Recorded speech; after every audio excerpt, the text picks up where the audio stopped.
buonasera a tutti. Sì, quando ho accettato l'impegno full time c'era l'idea di girare per l'Italia, devo dire che è stato istruttivo per me perché credo che sia anche giusto e doveroso poi che chi è a capo di un progetto tecnico della federazione in generale come allenatori debbano poi non perdere ma avere il contatto anche con la base, con come si fa pallacanestro quotidianamente. E ovviamente ci sono realtà molto diverse in Italia. Mi ha colpito il fatto che in posti che per me erano inusuali, abituati ormai ai circuiti della Serie A, dei posti dove ci sono pallacanestro, trovare comunque entusiasmo, trovare grande passione per questo sport, e questo è molto importante. Poi ci sono invece luoghi come questo, come Veneto,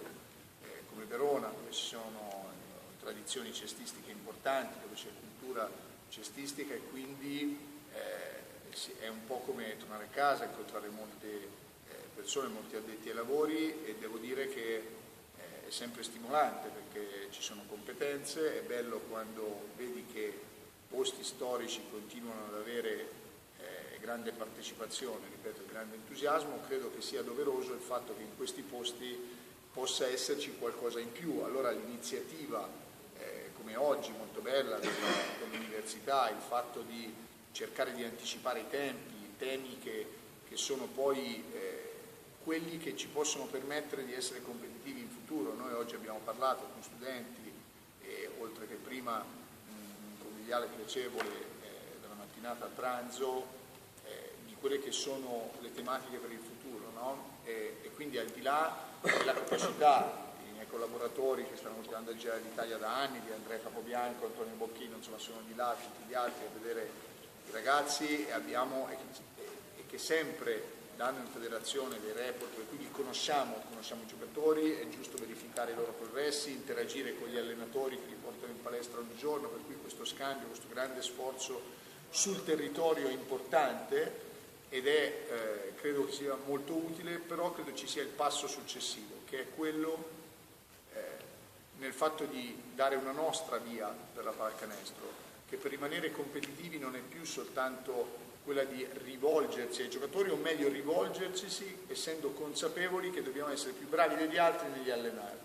nell'allenarli, perché comunque il numero di giocatori, l'abbiamo detto fino ad adesso, e la loro taglia fisica non è tale rispetto a come poteva essere in passato per garantirci una competitività futura con altre nazioni che oggi hanno mezzi e che, per farvi un esempio pratico, cioè io sono reduce da 7 mesi passati in Turchia, che è un mondo straordinario. 20 anni fa non esisteva il professionismo in Turchia, i ragazzini turchi che giocavano a pallacanestro erano pochi. Adesso lo sviluppo economico, un PIL che cresce dell'8% all'anno, mezzi che hanno per costruire palestre e impianti dappertutto, e io allenavo in una squadra, in un club dove la squadra juniores aveva 9-10 giocatori dai 2,7 m ai 2,10 m, cioè era nettamente, mediamente più alta di tutte le nostre nazionali giovanili. Ma per farvi un esempio, la Russia, quello che può reclutare adesso e così via, no? Ce ne sono talmente tanti altri che se noi guardiamo a questo, già eravamo la 24esima squadra su 24 come altezza media all'europeo, all'ultimo europeo che abbiamo giocato, e saremo così anche in futuro. Ma quello che noi abbiamo sono queste professionalità che possono stare intorno alla squadra. Il fatto che ci sia 50 anni di cultura sportiva e cestistica, di grandi allenatori che ci hanno preceduto da sempre, che rappresentano il nostro patrimonio, la possibilità di fare sport in Italia, facoltà come queste, di produrre eccellenze, questo rappresentano la nostra possibilità di essere competitivi in futuro. Per cui magari può non nascere qui oggi, non so, Danilo Gallinari, cioè un giocatore di 2,10 m che abbia anche doti di talento particolari. Non sappiamo se nasceranno bene, dobbiamo intercettare, ma possono nascere altri Francesco Cuzzolin, altri allenatori straordinariamente capaci, come sempre queste terre, questi territori hanno dato. Possono nascere tante competenze dal punto di vista medico, dal punto di vista della comunicazione, dal punto di vista dell'attenzione ai dettagli, che ci possano permettere di essere una realtà all'avanguardia e di, facciamo così degli esempi, perché qua, e di allenare i giocatori più promettenti, allenarli come se fossero una Pellegrini o come una Costner, cioè non poter sbagliare, lavorare sul singolo perché siano delle eccellenze con degli staff intorno e poi poter rimettere in un discorso di squadra. Quindi questo è il senso di questo girare, e il fatto che oggi qui si sia capito questo, che si cerchi di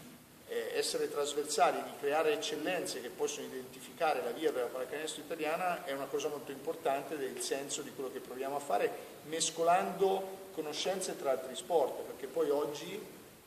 delle problematiche, delle tematiche sono comuni, per cui anche ci confrontiamo, ho parlato dal calcio, dai commissari tecnici del calcio, dal volo, al nuoto, ad altri sport che possono sembrare diversi, citavamo prima, che invece ci possono stimolare l'eccellenza, parlavamo prima di esempi di Formula 1, eravamo a Maranello l'altra settimana, queste domenicali. Ecco, questa è una prospettiva che noi vogliamo cavalcare, e quindi il confronto in situazioni come oggi sono molto importanti, quindi credo che sia doveroso, è sempre uno stimolo ricevere queste informazioni dalla base, capire che eccellenze possano esserci e portare una testimonianza di quello che invece noi oggi abbiamo bisogno. Per cui benvengano situazioni come queste, e cercheremo di essere presenti il più possibile, e non so se con qualche titolo, ma insomma di tornare anche prima di qualche anno, perché se riusciamo anche dai titoli eccetera cerchiamo di vederci un po' più spesso, perché sia un'occasione per tutti.